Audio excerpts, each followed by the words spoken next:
So, good morning, everybody, and welcome to this special international collective webinar that we're doing with our panel of employment law experts today. I'm excited. It's the first time we've had this international collaboration, so I think we're in for an informative hour this morning. My name is Peter Beastie. I'm a partner with a UK specialist employment and business immigration practice called MPM Legal. We work with businesses who are all over the world, but who have employees here in the UK. Before I introduce the panelists this morning, there's just some quick housekeeping points. For those of you who have joined our webinars before, you'll know that we absolutely welcome questions during these sessions. We actively encourage them. Today, we will probably get to the questions at the end of the session, but please do raise them as we go along. If you look at the bottom of your screen, you should see a Q&A function. Please do use that for the questions, just because it helps us to manage them behind the scenes. There is a separate chat function as well. By all means, use that to say hello, tell us where you're joining from this morning. But any questions you have for us, please use the Q&A function. If you are asking a question, please don't worry. We're not going to reveal your identity. We can't open your video, and we're not going to open your microphone at all either. So don't worry about those things that I sometimes worry about when I join other webinars. This webinar is also being recorded as well, so after the event we will make a recording of it available. We'll be able to share a link with you so you can view it too and share it. So I'd like the panelists to introduce themselves. So first of all, we've got my colleague Adrienne. Morning, Adrienne. Morning. Hi, I'm Adrienne Hardy, and as Peter said, I work with him at MPM Legal, specialising in employment law for far too many years that I won't mention, as well as business immigration into the UK, which has been a hot topic as of late. And I just want to welcome you all and thank you for joining us today. Thank you. And then joining us from Germany this morning, we have Daniela. Morning, Daniela. Good morning, Peter. Good morning and welcome, everybody. Thanks for joining. And I look very much forward to what I think will be a very interesting discussion this morning. So my name is Daniela Hangarter, and I'm an employment law specialist based in Frankfurt, Germany. I advise mostly international companies in all employment law matters. And I'm very proud to say that I'm doing this in my very own company, Hangarter Legal, which I founded 6 months ago. Yes. Congratulations on that. And then joining us from the Netherlands this morning, we have Helene and Marcia. Good morning. Hi, everybody. Welcome to this webinar. My name is Helene Fusenek. I work at LiberDock, a law firm based in Amsterdam, the Netherlands, and we are specialized in corporate employment law, such as restructurings, employee participation, and employment benefits.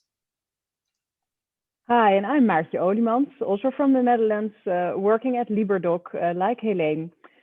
We advise international organizations on their global employment law challenges. And when it comes down to specific local employment law regulations in other countries, we liaise with our international partners, such as Daniela, Adrienne, and Peter. So enjoy our webinar. Thank you. Good morning to you both. So one of the many significant impacts that we've seen COVID-19 have on businesses has been where employees work from. And not only have most of our clients transitioned to some form of remote working, but we've also seen that remote working take place from countries which are different to the usual place of work. Now, this presents a number of significant legal challenges, and in our session today we're going to talk about some common themes relating to those challenges. Before we look at some scenarios, I thought it would be helpful just to have a reminder about what the international regulations say about the laws that apply to employment contracts. So hopefully you can see this flow chart, and this represents some legislation called Rome 1. And if we start at the top, the starting point is, have the parties chosen the applicable law? And if the answer to that is yes, so if in the employment contract it specifies which laws apply, then those chosen laws apply to the employment relationship. Now, there is a but here, and that but is that mandatory local laws will still apply automatically Now, that's normally not a problem where the employee is working from the country that they were originally employed in, because when you start the employment relationship, you're aware in full, or you ought to be, what those mandatory local laws are. The issue becomes if the individual works from another location in a different jurisdiction, a different legal jurisdiction. And what happens there is that the local mandatory laws of the country may top up the law that has been chosen by the parties under the employment contract. Now, if we go back to the top of the flowchart and we answer the question, have the parties chosen the applicable law with no? So the employment contract is silent on which law applies to the employment relationship, then there are some default provisions which apply. The first of which says, the law of the country in which or from which the employee carries out the work will apply. And then there's a second condition which applies if there's no habitual place of performance. So if you have a worker who moves between different legal jurisdictions, then what applies is the law of the country where the business is situated will apply. But then there's another but that applies here to these two conditions, and they're highlighted in the yellow box at the bottom, and that is both of those two provisions may be overridden if the contract is more closely connected with a different country. That country's laws then apply. Now, you've probably got an indication just from me talking about this for 1 minute that there could be a lot of uncertainty over interpretation of which country does the employee perform their work from? What's a habitual place of performance? What does more closely connected with? And that's where you can really see the scope for litigation and disputes over how to interpret these things. And hopefully what we're going to talk about this morning will just help you try and avoid getting into that sort of situation. So let's have a look at a first common scenario. So we'll talk first about a temporary period. So this might be where an employer or an employee wish for the employee to work temporarily abroad. So we've got an example of a Dutch employer wishes, an employee, sorry, of a Dutch employer would like to work temporarily from the UK. So Helene, I'll come to you for this one. What do we do in this scenario? Actually, Peter, this is a very interesting scenario to start with, since we get a lot of questions about this topic. Because of COVID-19 and the fact that most of us work remotely now, more employees wish to work temporarily from another country. For example, their home country, or maybe a more tropical country. And two questions pop up in this situation. And the first one is, what is the definition of temporary? The second one is, what are the consequences for employment rights if an employee works abroad temporarily? And to start with, the definition of temporary.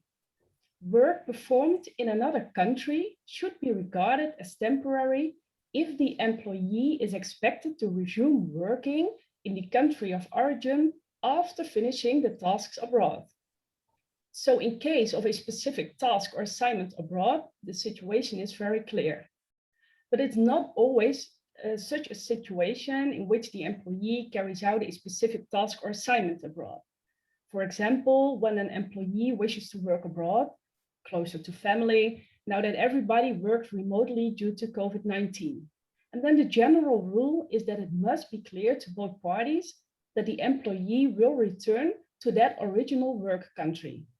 If a return to the original work country is not intended by parties, then it's not temporary. And then it will even have more consequences, and we will discuss that situation later. I think it's scenario 3.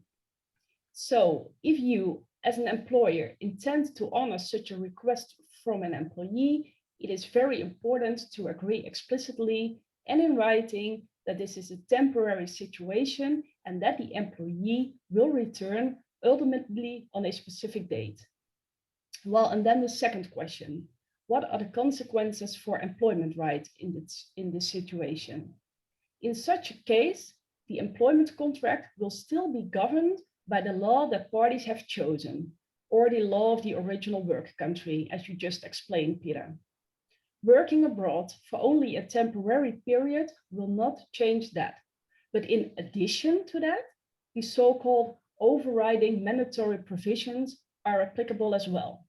And these are provisions that are so important for a country to safeguard its public interest that they will always be applicable when someone performs work in that country.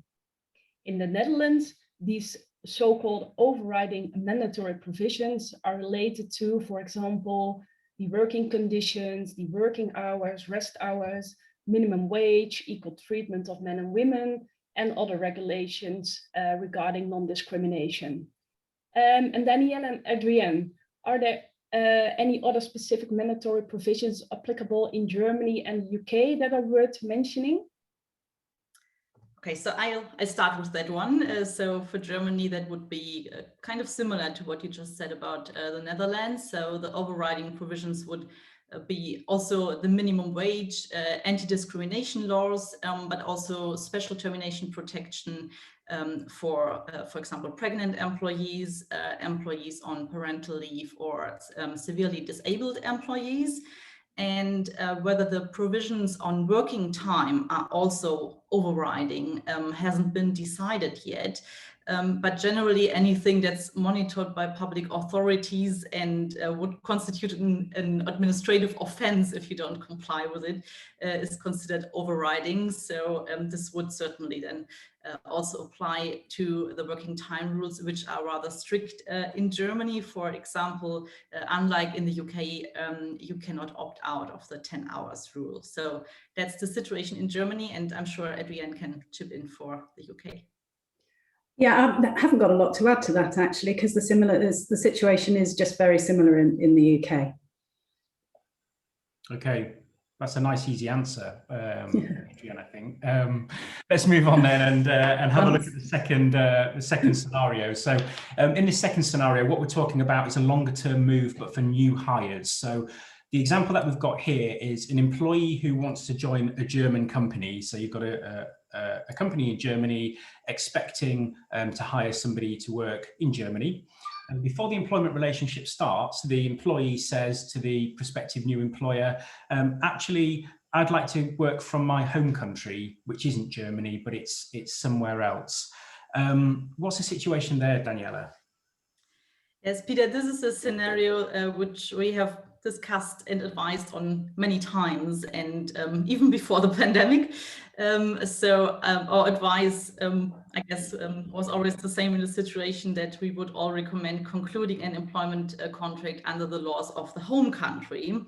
As you, Peter, just explained, Rome 1 provides that while the parties may choose the applicable law, this choice of law may not deprive the employee of the mandatory rights of the country in which they work. So, for example, if in our scenario, the employee's home country is the Netherlands, then the mandatory provisions of Dutch law apply, even if the parties choose German law for their contract. And in some aspects, Dutch law will be more favorable, I believe, for example, with respect to sickness benefits. And in other aspects, German law will be more favorable. And so the employee basically gets the best of both worlds. And this may lead to unnecessary costs for the company, let alone the costs and effort to deal with those very tricky questions in case of a dispute. So in summary, we would always recommend concluding a contract under the laws of the home country. Yeah, okay. So I think, I mean, this is the thing with mandatory laws, they're different from country to country, jurisdiction to jurisdiction. So we can see why it causes a headache for people. Let's just have a look at a slightly different situation. Let me bring up the third scenario. Just a reminder for those of you who joined a little bit after I made the initial announcement, please do ask any questions you've got using the Q&A function at the bottom. We absolutely welcome questions. So please do let us know if you've got questions, and we'll get to them after these scenarios. So let's just talk here about existing employees. So I think this is something that we've all seen a lot of in the last 12 months. It's employees who are already embedded in a workforce. Adrienne, let's come to you. So we'll talk about the UK. So we've got an employee who works in the UK ordinarily, but during the pandemic has chosen to base themselves in Germany. So they've been working from Germany essentially on a temporary basis. And they come to us here in the UK and they say, actually, I quite like it in Germany. I'd like to work permanently from Germany. What's the position there? This is something that's come up quite a lot, and one of the first things I'd say is that I have come across some companies who didn't even know that their employees had gone back to their home countries to work, which caused some difficulties. But let's just assume that you do know where your employee is. I think one of the things that I would be quite keen to understand, and I think this is something someone's already raised as a question, is whether or not you had anything in writing, and it can just be an email exchange as to what is temporary, what were the expectations.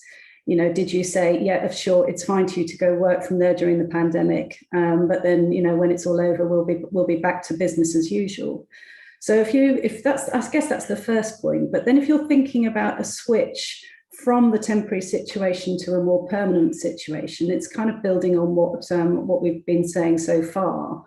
So I think if they're going to be based in Germany, I suppose the first question is, do you have a German entity already that could employ them?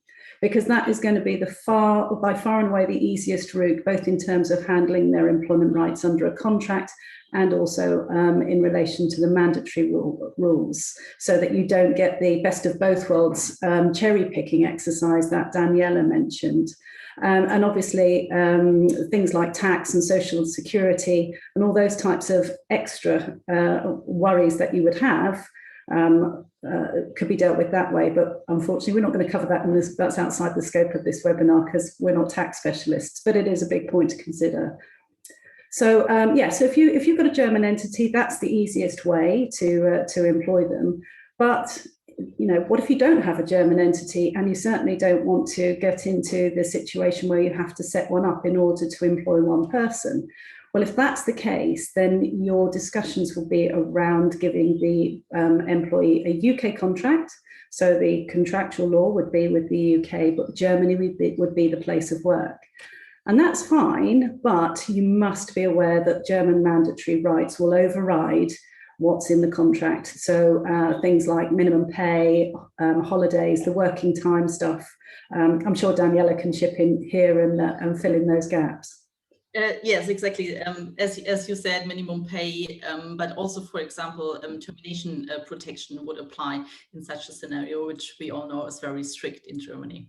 Yeah, exactly. And I think that's the point when things kick off, is on termination of employment. So be really careful when it comes to termination and take advice in good time to make sure that you're fully aware of the rights.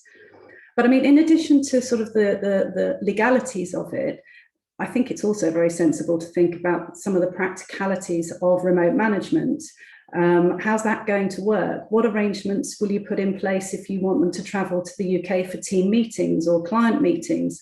Are you going to be able to insist on that, for example? And that's where your written documentation comes into play to make sure that you've had those discussions and they are properly recorded. One of the questions that often comes up, Daniela, perhaps you can help out on this one, is if they move from a UK contract to a German contract, do you continue their service from the UK? Yes, that's a good question, Adrienne. So if you have a German employee and the employee concludes a new employment contract with that German entity under German law, you're not legally required to continue their service.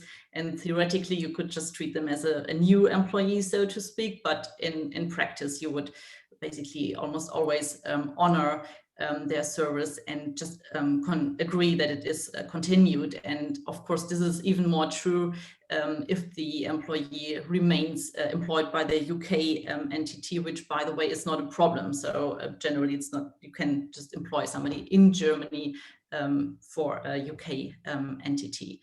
And in any case, if you do such agreement to honor their service, you should be very careful with the wording. For example, if you have moved the employee from the UK pension scheme to a German occupational pension scheme, then you should include some wording saying that while their service is generally continued, this does not apply with regard to the pension scheme. Otherwise, the employee could claim pension entitlements under the German scheme also in relation to the UK service period, which is something that you would try to avoid. And one more point that I would like to add is that if the employee switches entities, you want to make sure that you properly terminate the employment relationship with the UK entity. Otherwise, you could end up in a situation that your employee actually has two employment relationships, one still with the UK entity, another one with the German entity, and that leads to problems in particular if you want to separate from the individual. Yeah, you basically have double trouble in that scenario. So you're looking at issues under 2, which might make us lawyers happy, but will for sure cause double the headache for the employer, I think, in that situation. Thank you. That's really useful. Let's just have a look at our next scenario, because again, it's just slightly different. So I'm going to come back to the Netherlands again. So in this situation, we've got an existing employee who is employed in the Netherlands, has always worked from the Netherlands, but that person approaches you and asks to work from the UK permanently. In that situation, do you have to agree? Marcia, what do you think about that? Well, in that situation, actually you don't. As a Dutch employer, you're not obliged to allow this. And this is based on the assumption that the employment agreement does not provide such a right. Normally, the employment agreement states that the employee works from the office in the Netherlands with the option for the employer to give instructions to the employee to work somewhere else. In the Netherlands, the employee does have the right under the Flexible Working Act to ask the employer to work somewhere else, abroad from home, for example. But the employer can reject such a request as long as it considers the interest of the employee and explains the reasons for the rejection. There is no possibility for the employee to challenge the decision of the employer. Although considering the interest of the employee does not mean to make the interest of the company subordinate to those of the employee. It simply means to bear the human element in mind. And for example, if the employee wants to go home to take care of his sick mother, and it will only be for a short period of time, and it's very easy to work online, I think this is a situation where you definitely should think of that human element as an employer. And I can think of a lot of circumstances that could change the answer, that you maybe should not refuse the request of the employee. For example, did the UK employee come to the Netherlands was it a request from the employer, or did he come to the Netherlands on his own initiative? And how did the employer respond to previous similar requests from other employees who also want to go back home and work there? And is there a mobility policy in place that provides the facility of working abroad? All these circumstances have to be taken into account. And in the end, it all depends on those circumstances, what you have agreed on.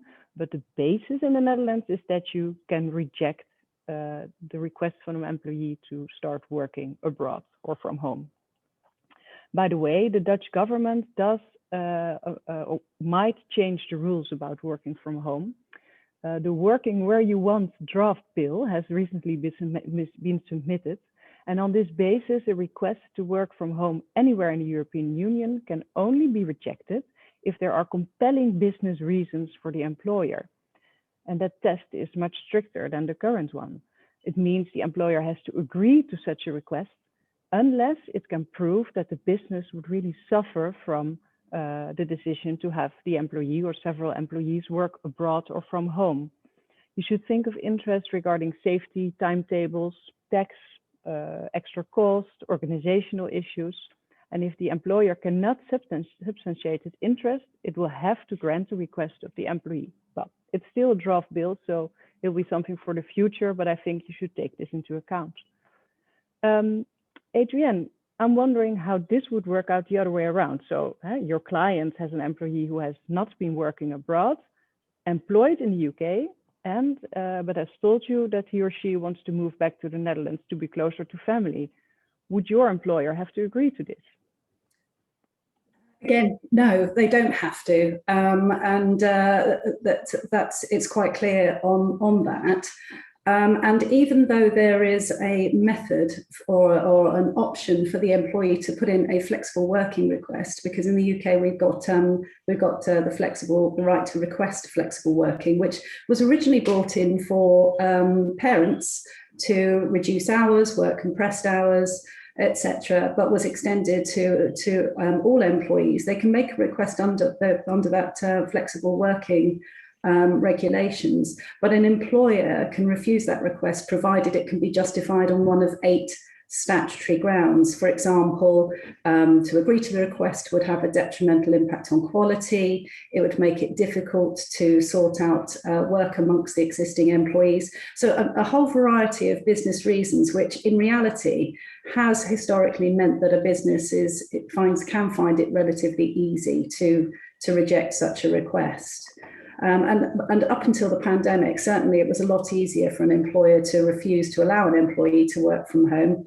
But the difficulty that some employers might now face is that we have a year of evidence of people working remotely, working from home, where many have demonstrated that in fact they may have been more productive, and it's been just fine. Now, I appreciate there'll be lots of industries and lots of companies that feel that they have suffered as a result of having to have people work from home. And it's that type of evidence that a business can put forward to justify rejection of a request to work flexibly. Now, obviously, when we're talking about working abroad, then there are other factors. There's the costs, there's the potential of having to set up an entity, there's the tax impact, all of which can be factored into an employer's decision just to say no.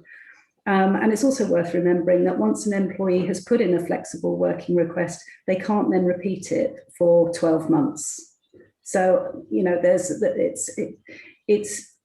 there'll be some work to do for employers to say no, but it's more than possible.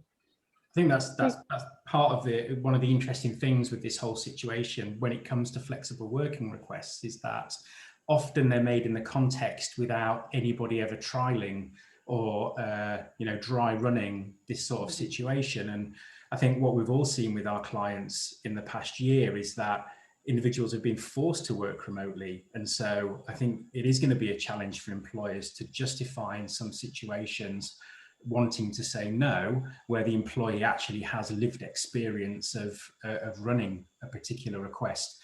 I think to round things off, Daniela, I'm just curious to know your thoughts on the German perspective on this point. Yes, sure. So in Germany, the situation is probably less employee friendly. So we also at the moment have flexible working, but it only means flexibly in terms of time and not space or location, so to speak.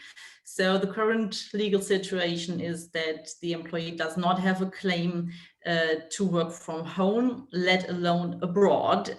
So unless you have an agreement with your employee or you have a policy in place that allows employees to work abroad, you don't have to allow them to do this.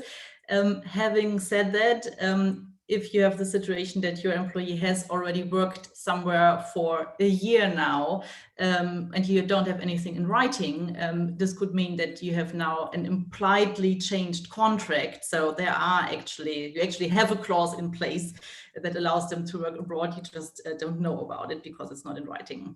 And similar to the Netherlands, Germany is actually planning to change the rules about mobile work, but it's currently a bit unclear where this is going. We had a draft bill proposed last year in November, which provided for a legal claim to work 2 days per month from home, but that was then withdrawn very quickly after it was proposed. And now we have a new draft, and that provides that the employee may request mobile work, but it does not provide a legal claim. It's more the employee and the employer have to discuss this.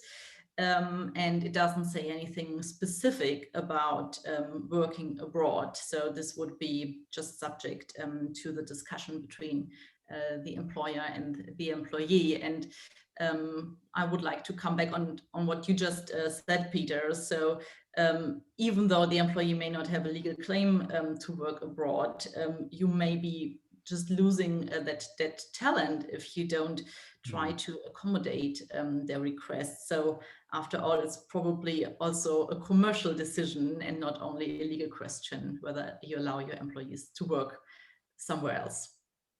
Yeah, I think that's something that we could easily overlook in a session like this, actually. Aside from the pure legal answers, you know, what's right, what's wrong, there are obviously commercial drivers here in terms of the war for talent, retaining your best employees, and, you know, giving them an environment that they're going to work best in as well. And that might not necessarily be where you initially want them to work from. We've had loads of questions coming in. I thought we would have a lot of questions, and we've got them. So thank you very much for everyone who's contributed. Before we get to the questions, we'd just like to give you some tips to take away. Again, we will circulate these at some point after the webinar, probably when we send a link around to the recording as well. But in terms of the kind of wrapping up tips, Helene, can I come to you first? What have you got for us? Yes, Peter, we have a lot of tips. So let's start. And I think an important one to start with is that it's important to consider an employee's request to work abroad carefully before saying yes, and even if it's only for a short period of time. This is because it will always have some sort of consequence. And we've just discussed that even working abroad temporarily means that certain key provisions of that country apply to the employment contract. And that brings me to a second tip, and that is to take advice on the mandatory laws of the country that the employee wants to move to. And the fact that other mandatory rules apply doesn't necessarily have to be a deal breaker, but you certainly want to avoid any unpleasant surprises, right? So make sure you have a clear picture of all the consequences, such as mandatory provisions you have to comply with and tax implications, etc. And ask yourself the question whether this is acceptable for the company. And of course, the wish to keep an employee because of his or her value for the company may play a part in making that decision as well. And if you decide to honor an employee's request, we strongly advise you to specify the agreement in a written agreement.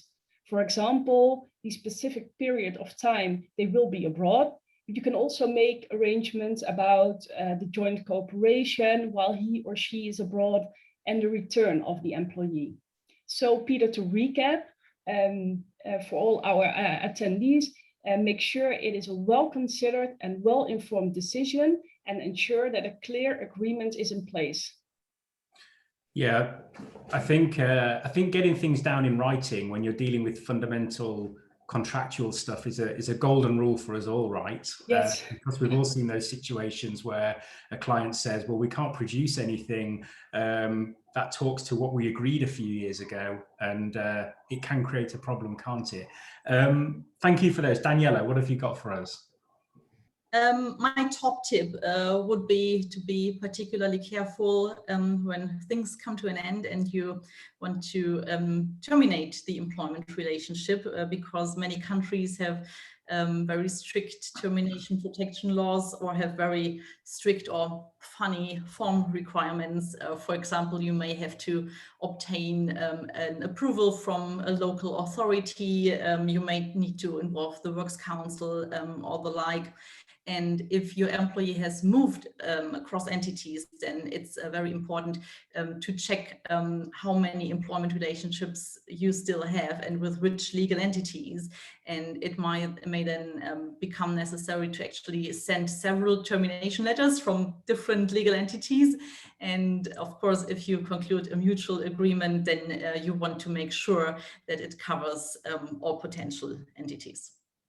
Yeah, I mean, I think certainly for the benefit of our UK audience, the concept of having to go to a third party, be it the Works Council or a trade union or a court, to effectively seek permission or to have some sort of termination mandated, is quite an unusual concept. So I think that's a really good tip. Adrienne, I know we've talked before about mobility policies. It's something we're seeing more and more, and I think if you're going to embrace remote working on a wider scale, it's definitely worth having a mobility policy in place, particularly now that it's been proven to be easier due to the pandemic. The policy can cover the situations in which you'll consider a request for remote working. It can cover things like what happens if somebody gets promoted into a new role, can they still work remotely? All this type of thing is really good to have in that policy. And it also helps you to apply it consistently. I can't remember which of you guys mentioned what requests have been agreed in the past. But what you don't want to find is that you said yes to one employee and then you say no to another, without having a set of guidelines and reasoning as to why you've rejected it, because that could land you in some fairly hot water from a discrimination perspective, for example. So once you've got your policy introduced, you can, obviously it's a policy, so you can adjust and you can tweak it later. But of course, you've also got to then just think about how that policy might have been implemented into somebody's employment contract. And if that means changes, then you're going to have to discuss those changes with them. So I guess that the other thing to think about when you're implementing a policy is how you deal with employees who have already moved abroad and have been working there, say, for a year without a mobility policy. You know, can you ask them to come back to the employing country? Yes, I can drop in there. That's something that is happening a lot now, because a lot of our clients are introducing the policy now, and the big question is how to deal with those employees who have already got the right, or I don't know, is it a right or not? They are working abroad now, and it's not based on this policy. The policy gives you a lot of flexibility, but you're introducing it halfway a pandemic, so halfway a situation where part of your employees are already working abroad. And in that case, it's your goal is to get those employees also under the umbrella of this new policy. But that means that you have to take into account all the specific, very particular circumstances of those employees. So that is tailor-made solutions for those specific situations. And things you have to take into account is who took the initiative to move, and how long has the employee been working abroad or from home?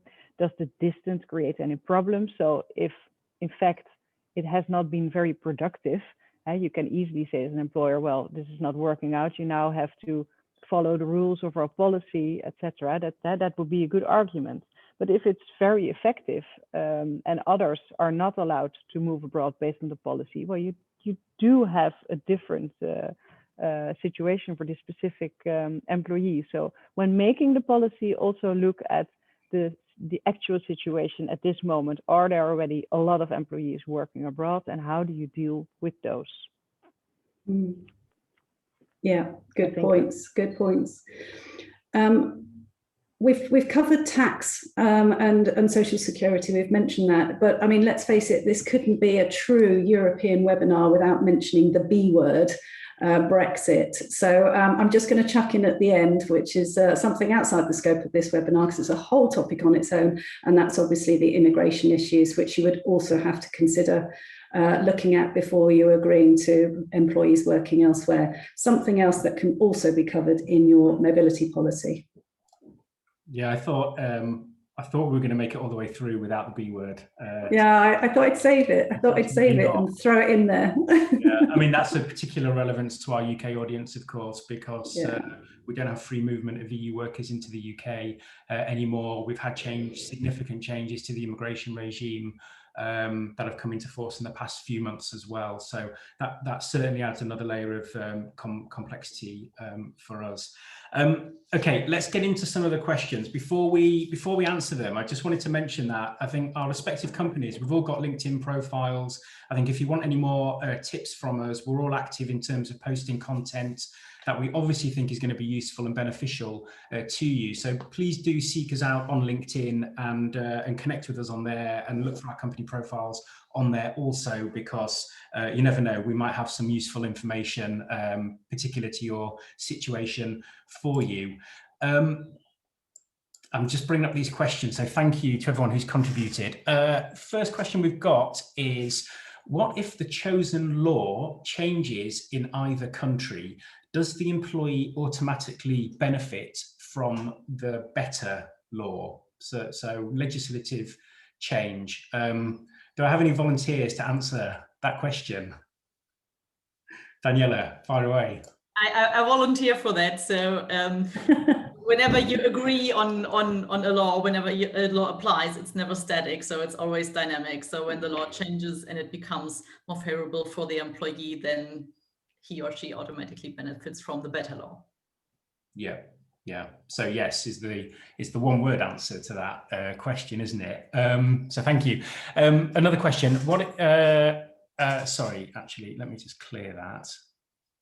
So another question. Hello. As a global business, we've seen a lot of employees needing to work from their original country, for example, for caring responsibilities or for bereavements, but on a non-permanent basis. So on a temporary basis. Is there a time period to allow this arrangement safely, as we hear about 90 days to avoid dual employment issues? So I think this one talks about, is it temporary or is it permanent? Helene, if you don't mind, I could come to you on this. Yeah, that's fine. Yes, this is a typical situation of working abroad for a temporary period of time. And then I think the 90 days are more tax related, but the so-called overriding mandatory provisions always apply when someone performs work in that country. So even it's only, for example, for 3 weeks to take care of your parents, then those overriding mandatory provisions will apply. But the overriding mandatory provisions are different. Well, are not the same as just the normal mandatory provisions of a country. So, for example, the dismissal law will not automatically apply, but the working hours, rest hours, minimum wage, etc., those kind of regulations will apply. But it's always the question whether that is really a problem for your company when your employee earns more than minimum wage and have normal working hours, etc. Then I think it's fine and there's nothing to worry about that. Yes, hopefully that answer helps. Yeah, and I mean, does anyone want to chip in? Feel free to chip in if there's anything you want to add there. Okay. Well, maybe I could. I don't think there's a specific, other than tax related or social security related reasons, there's no specific tipping point as of after 55 days, it will not be temporary anymore. So the answer is no, we don't know. But if you can, maybe the advice we can give is to make sure that if your goal is to make it temporary, to make a written agreement about it. But it will be 95 days exactly. And after that, you will have to come back to the office. So that is the solution to it. But the answer is no, there's no specific time when something becomes, stops being temporary. But to make it clear is by having a written agreement about it. I guess that's the best answer to the question. Yeah, I think it loops back around to the tips that we've given, and it's about planning and setting expectations in the first place, and trying to reach agreement with the individual, and capturing a record of what that agreement is, because as the employer, you're in charge to a degree over how you want to shape the relationship, right? So you've got an opportunity to do that. The next question I think I can probably take, actually. Can an employee choose to not be employed by an in-country entity and remain under the law that they choose? So I think the question here is, for example, could somebody in the UK employed by a UK entity choose to be employed under a contract governed by the law in a different jurisdiction? And the answer is yes, but remember, it's not the employee's solo choice. It's for the employer and the employer to agree. That's the nature of the contract. So you could specify. It would be unusual. I'm not sure why you would have that situation, because remember, the mandatory provisions would still apply. So you'd be giving yourself kind of extra headaches, really. The double trouble situation. The double trouble situation, exactly. So I'm not sure why you would really want to go down that route, but if both employer and employee wished to do that for whatever reason, then technically it is possible. But remember, it's not a unilateral decision by the employee, and actually the employee is probably in a weaker bargaining position. I mean, I think it's fair to say with these mandatory provisions, they're there to reflect the fact that employees are generally in a weaker bargaining position, and it's intended to give them a degree of protection, I think. Another question is, we don't mention taxes and social premiums. Do you come back to this later?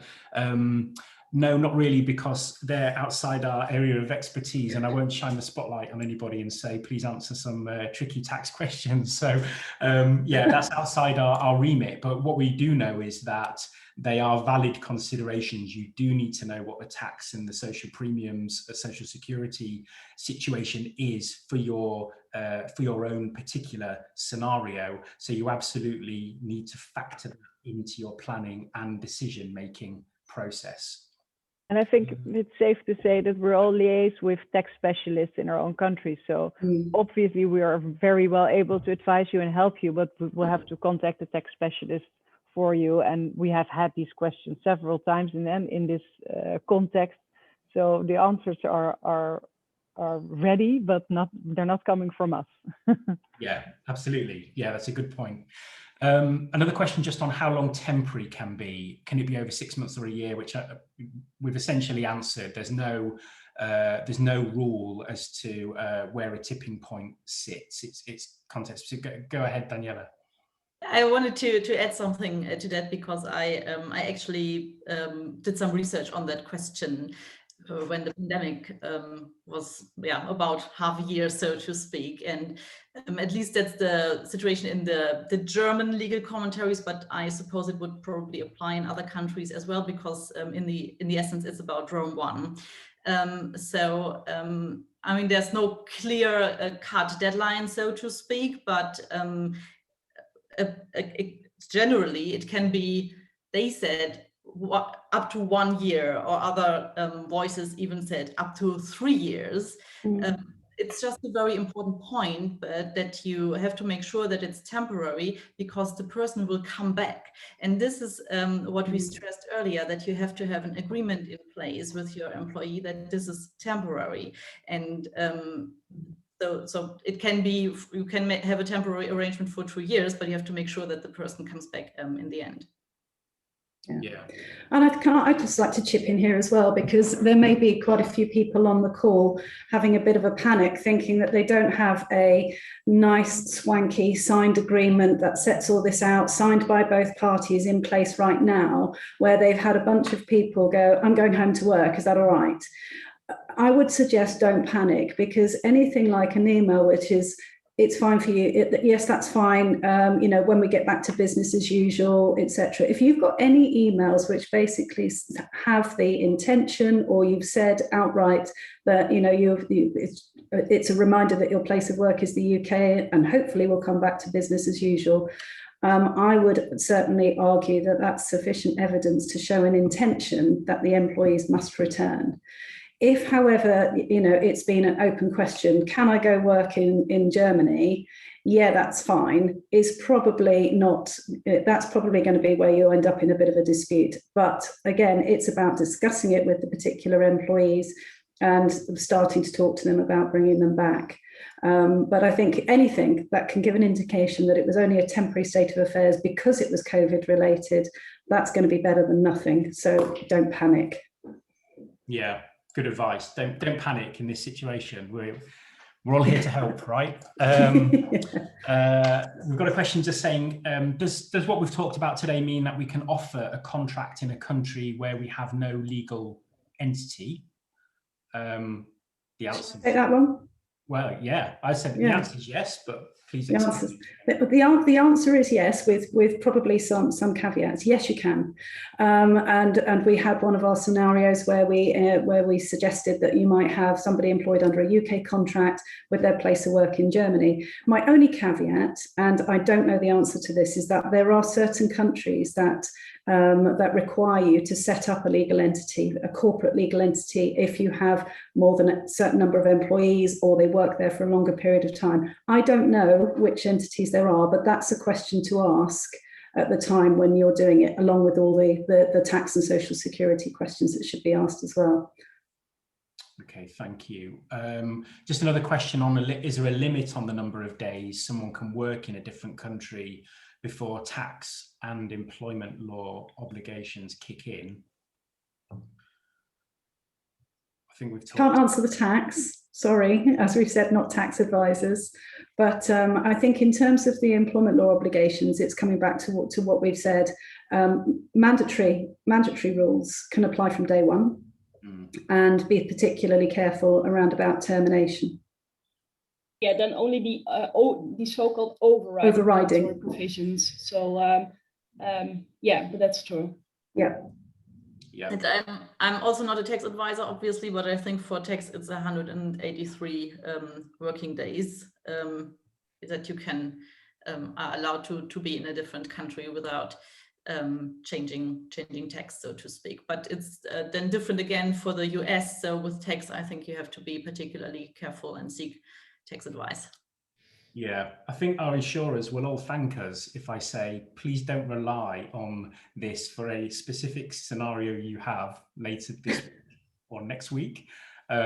Please do get individual advice on the situation, because the rules do vary and the tax obligations can be very tricky as well, and we can't give advice on that. The next question, I think one for you, Helene and Marcia, about continued service. Are you obliged to honour service if an employee moves from the UK to the Netherlands? So in this scenario, the employee would move to the Netherlands and be put onto a Dutch employment agreement. Yes, in the Netherlands, you would have to honour service. Even if, for example, if there's a Dutch entity and you get a new employment contract with the Dutch entity, but the Dutch entity is part of a group with the English entity, then you do have to honor the service in England as well, in the Netherlands. And I think that's a difference with Germany, isn't it, Daniela? Yes, exactly. In Germany, you could just put them on a new contract and then they are treated like a new employee, so to speak. Yeah. Yeah, that response really highlights the fact that we've got individual country differences there. So we've got another question. This is about registration. So if you're not registered in the home country, the questioner asks, I think you're not able to hire someone, but instead you should use a consultant contract. Here in the UK, employers have an obligation to prevent what's called illegal working. So you have to do essentially immigration checks as an employer to make sure that the person you employ has the legal right to work in the UK. And obviously what I said about the changes on EU free movement into the UK is going to have a big impact on that. I don't know how it works overseas. So Daniela, Marcia, Helene, feel free to chip in. Yeah, and in the Netherlands, you also have to check whether someone is allowed to work in the Netherlands, but you do not need an entity. So you can have a UK employer, but you can work in the Netherlands for a UK employer without any entity in the Netherlands, although you have to apply all the mandatory overriding provisions. But you do not need an entity, but in some cases, you might need a permit to work in the Netherlands. But that can be done through the UK entity. Okay. And Daniela, in Germany? Yeah, in Germany as well, you don't have to have an entity in Germany to employ somebody. Having said that, if you employ somebody, you have to pay social security contributions for them. So you have to register, so to speak, with the social security institutions, and that's just a payroll process. So you would usually just engage a payroll provider for that, and they will take care of all of that. and it's not a big deal, so to speak. Yeah, it's exactly the same in the Netherlands. Yeah. So I'll just skip ahead to there's a related question actually, which the question is asked: are all the answers subject to local immigration requirements where applicable? Yes, very much so. So like we've said, there are other pieces to this, pieces to the puzzle. One is tax, one is immigration. So you have to make sure that you're not in violation or going to be in violation of any local immigration rules as well. So do take advice on that.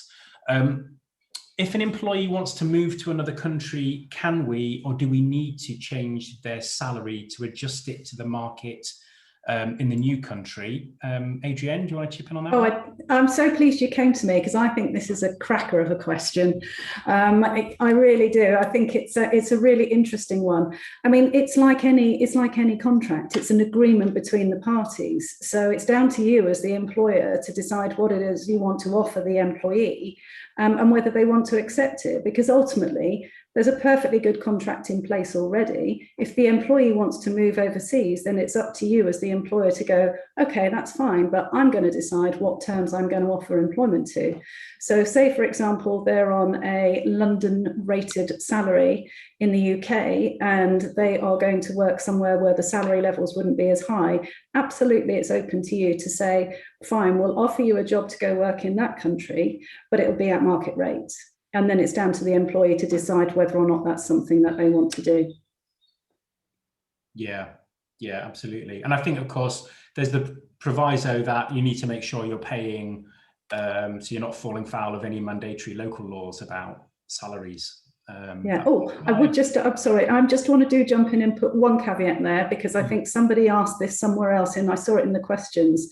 And that's about the Acquired Rights Directive. That would be my only caveat. So Acquired Rights Directive deals with, in the UK, transfer of undertakings. So if it's slightly off topic, so it's not where an employee requests to work overseas, but it's if you are transferring a part of your entity overseas and the employees have the right to move with it. In that situation, changing their terms into like salary becomes slightly more complicated because they have the right to move on their existing terms. So that's something I think it's slightly off topic, but it's just something to bear in mind in case that gets followed up in all of this.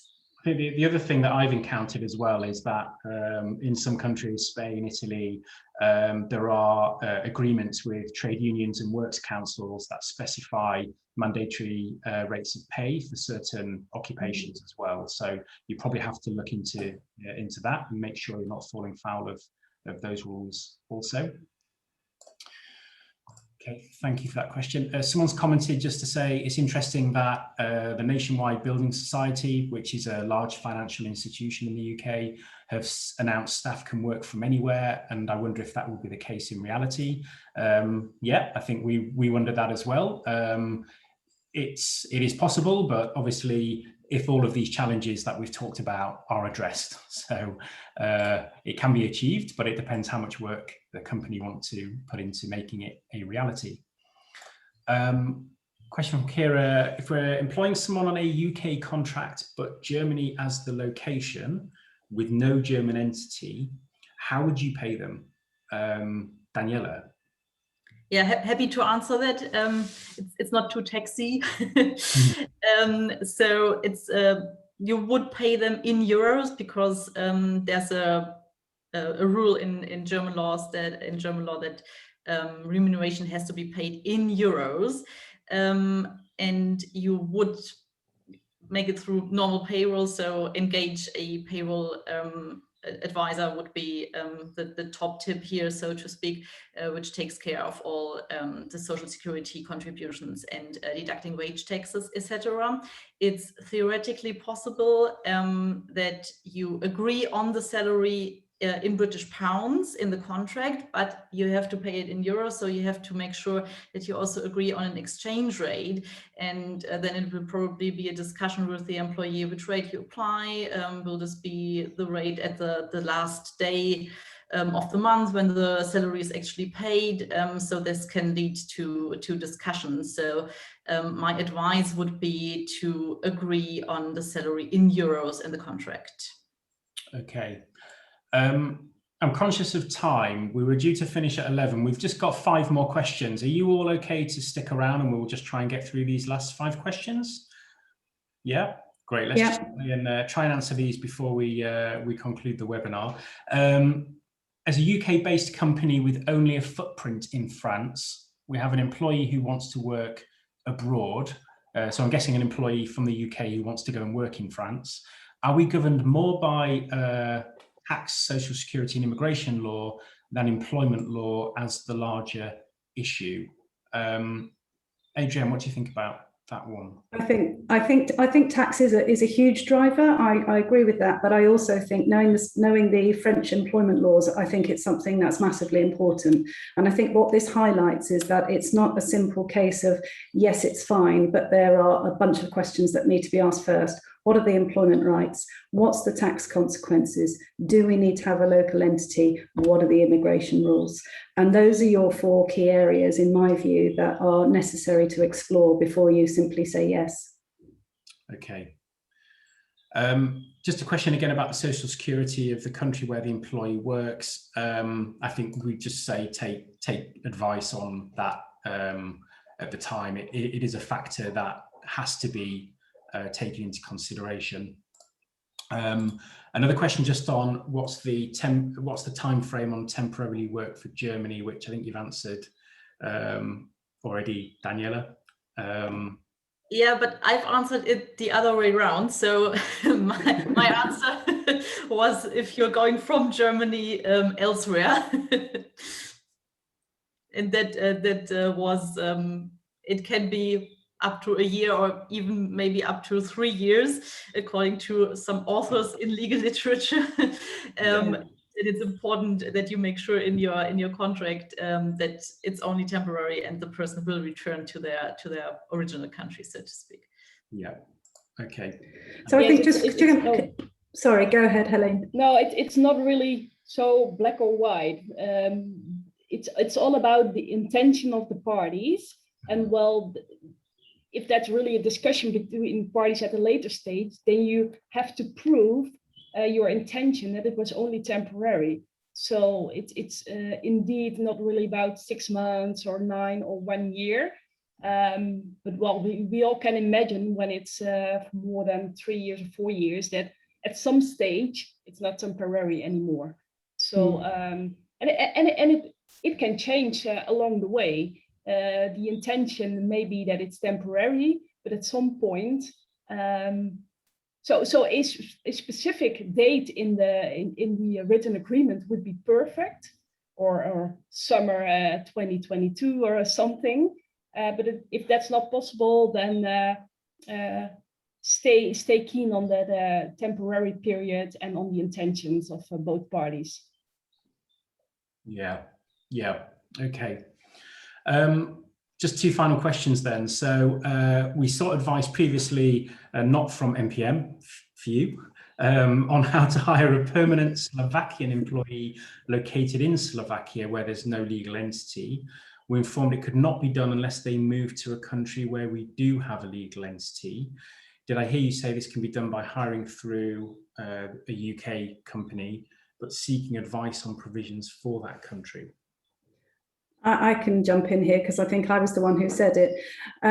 Yes, it can be done through the UK, provided that the country they're going to is okay with that. And I think Daniela said that it's fine for Germany.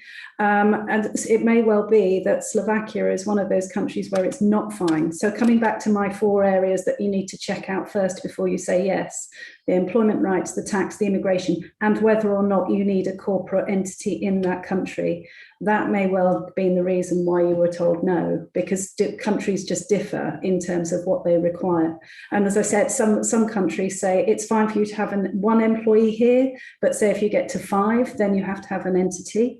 And it may well be that once you've got an employee who's there, say for more than 6 months, then again, you're required to set up an entity in that country. The point is that the destination countries can all be very different in terms of their requirements. So that's a point to check out. Yeah, absolutely.